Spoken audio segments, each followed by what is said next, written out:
Hai para user dan kaum ibu kaum yang berjiwa psikontil. Seperti di judul video kali ini, gue mau membahas anime dengan karakter utama yang kehidupannya tidak ingin diganggu.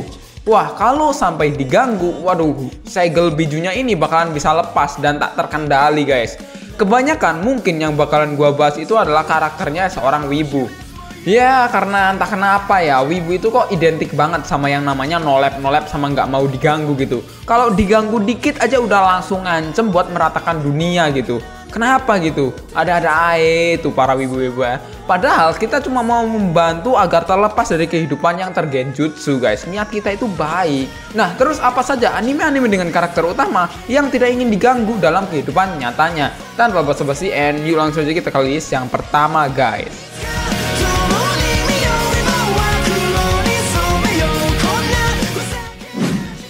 Denpa Kyoshi. Meskipun dikenal sebagai ilmuwan muda yang jenius di seluruh dunia, ia bagaikan penemu hukum gravitasi yaitu Thomas Alva Edison, tapi Kagami Junichiro ini sesungguhnya tidak pernah tertarik secara khusus dengan ilmu sains. Dia hanya melakukan sesuatu yang saat itu ingin dia lakukan saja. Maka dari itulah, lulus dari universitas, dia ini menolak ajakan bergabung dari berbagai tempat penelitian ternama dan justru memilih menghabiskan waktunya di rumah untuk menjalani kehidupan seorang wibu. Emang dia ini patut dicontoh banget lah ya si Kagami ini. Lu dapat kerjaan misal gajinya 200 juta gitu, tolak aja lah, mending ngewibu gitu, nonton anime sambil main tisu gitu, sambil tergenjutsu guys, itu seru banget sumpah. Namun karena terus terdesak oleh adiknya yang bernama Suzune, Junichiro ini atau si Kagami ini akhirnya melamar kerja sebagai guru sekolah guys. Dia kemudian menjadi wali kelas dari Suzune di Ichigo Gakuen guys. Dimana kelihatan banget si Junichiro ini tidak nyaman dengan pekerjaan barunya itu guys.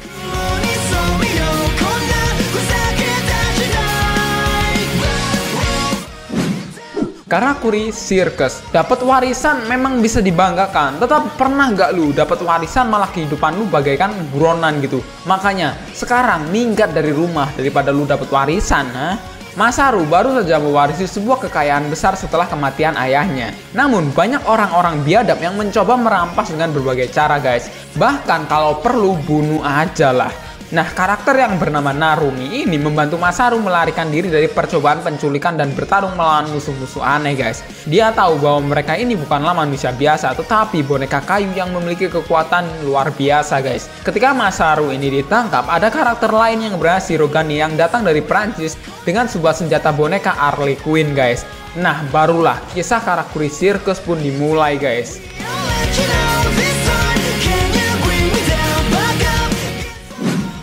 NHK ni Youkoso. Jangan mengaku ibu sejati kalau kalian belum pernah diganggu orang sehingga kalian marah-marah sampai ingin bakar rumah tetangga guys. Tatsuhiro Sato seorang pria nit bisa dibilang. Dia ini wibu nolep yang berusia 22 tahun. Dia ini mengurung diri dari dunia luar dan percaya semua hal yang ada di sekitarnya penuh dengan konspirasi. Termasuk tentang mengapa banyak orang yang menjadi hikikomori tak terkecuali dengan dirinya guys. Dia pun membuat sebuah teori konspirasi yang bisa dibilang cukup aneh tentang Nihon Hikikomori Kyokai atau NHK guys. Sebuah organisasi rahasia yang memiliki misi membuat dunia penuh dengan hikikomori.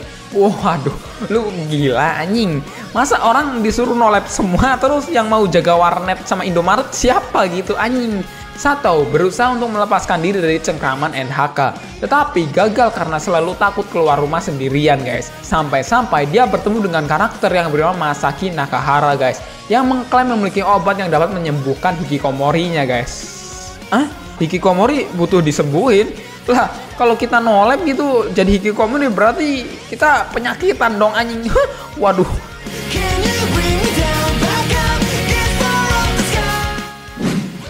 Charles Head menceritakan tentang sebuah kejadian mengerikan pada tahun 2009 yang dikenal sebagai insiden New Generation Madness oleh para netizen budiman guys. Nah, korban-korban dari kejadian New Generation Madness ini ditemukan dengan keadaan tewas yang sangat mengerikan dan diperkirakan dalang dari kejadian New Generation Madness ini adalah Nishijo Takumi guys, alias si karakter utama kita. Padahal tahu apa-apa aja kagak yang kita difitnah tiba-tiba. Setelah memiliki banyak bukti tentang Nishijo Takumi sebagai pelaku kejadian tersebut itu, Banyak sekali orang-orang yang tidak dapat menahan emosi dan mengajar si Nichijou ini guys. Tetapi tak lama setelah aksi pengeroyokan itu, terjadi sebuah gempa yang cukup besar dan banyak menjatuhkan korban-korban di Shibuya guys.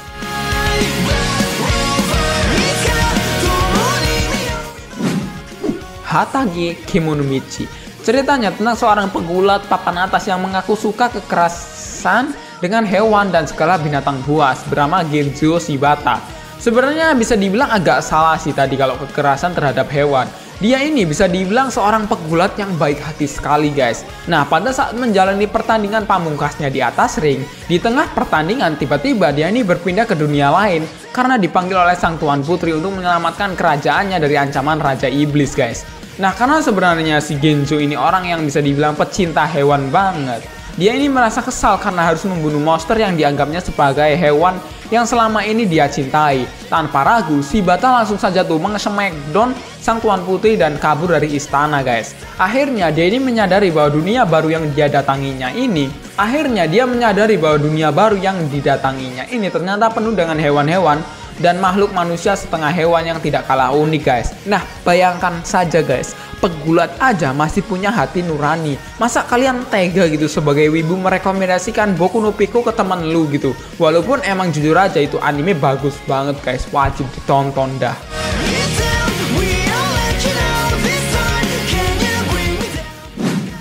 Gana Gana ni wo iteru ga wakaranaiken. Anime ini bercerita tentang seorang wanita pekerja kantoran bernama Kaoru Tsunashi guys, yang menikah dengan pria wibu bernama Hajime Tsunashi juga. Dimana Hajime ini adalah seorang wibu pengangguran yang menghabiskan waktunya sehari-hari dengan menonton anime dan membuat blog untuk menghasilkan uang. Sebagai orang yang tidak terlalu mengetahui tentang anime, kadang Kaoru ini dibikin bingung oleh tingkah konyol sang suaminya yang antisosial banget guys. Namun dari perbedaan yang mereka miliki ini, itulah yang membuat anime ini seru guys.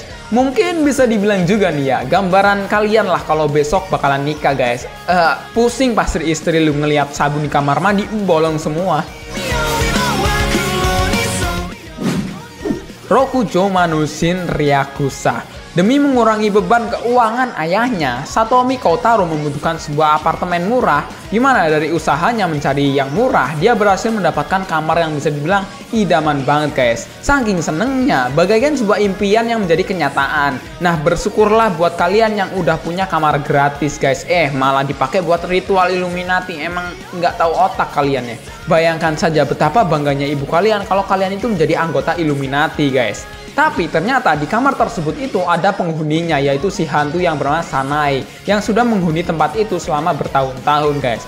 Selain itu juga ada seorang penyihir Yurika yang ingin mencegah kamar itu jatuh ke tangan penyihir yang jahat. Nah, ditambah ada manusia bawah tanah Kiriha yang bermaksud untuk menginvasi dunia di permukaan guys. Tidak cukup di situ, nambah lagi nih dengan kedatangan sebuah putri dari planet lain guys. Intinya anime ini adalah mereka semua ini kemudian berusaha merebut kamar tersebut dari Kotaro guys. Karena ini adalah kamar idamannya si Kotaro, mau tidak mau Kotaro harus mempertahankan kamar itu dengan sekuat tenaga guys. Jadi memang sesuatu yang kita impikan itu harus didapat dengan sebuah perjuangan yang pedih guys. Maka dari itulah tetaplah menjadi beban keluarga agar kita itu tidak bisa menggapai impian kita dan tidak merasakan kepedihan itu guys. Itulah pesan moral dari gua di tahun 2021 ini guys. Kami sama no Memocho. Kebanyakan wibu berjuang mati-matian pengen punya cewek nolep dan juga loli. Seperti Pico misalnya. Sampai-sampai semua langkah harus dia lalui walaupun harus menggunakan pelet demi mendapatkan cewek idamannya guys.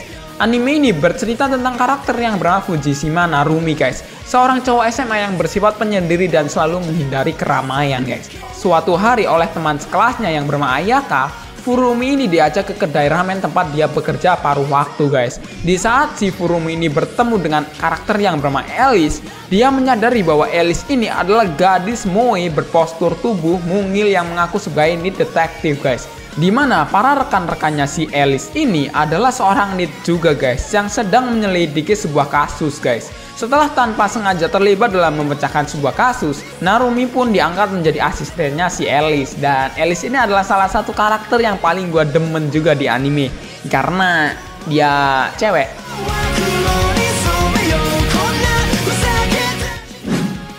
Toradora.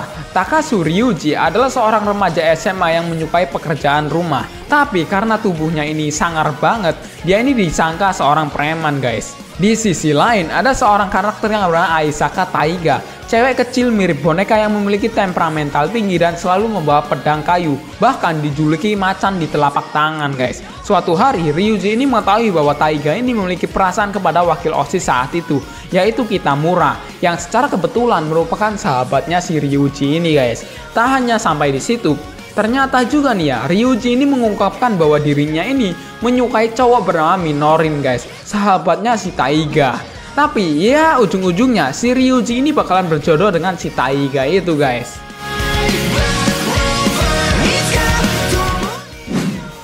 Betul, kalian boleh bermain game tetapi harus keterlaluan agar ibu kalian itu membuang kalian. Nah kan jadi ada hasilnya tuh main game guys. Ryota Sakamoto adalah seorang pengangguran yang tinggal bersama ibu kandung dan juga ayah tirinya guys. Ryota ini merupakan seorang pemain game online yang cukup terkenal asal Jepang guys. Game yang dia mainkan bernama Betum guys. Bahkan dia ini memiliki istri di dalam game tersebut juga guys. Suatu hari Ryota ini diculik dan dikirim ke sebuah pulau terpencil, di mana di sana dia diharuskan bermain game layaknya Betum guys. Namun bedanya kini dia harus melakukannya secara nyata dan mempertaruhkan hidup dan matinya guys. Dibekali tas yang berisi bom yang bernama BIM guys dan kristal hijau sebagai radar, para pemain diharuskan membunuh 7 pemain dan merebut kristal agar mereka ini bisa kembali pulang. Dalam permainan ini, Ryota bertemu dengan Himiko, yang ternyata adalah istri Ryota dalam permainan game yang tadi gua sebutin. Akhirnya, mereka ini bekerja sama agar dapat keluar dari game kematian ini bersama-sama bagaikan rumput yang bergoyang, guys.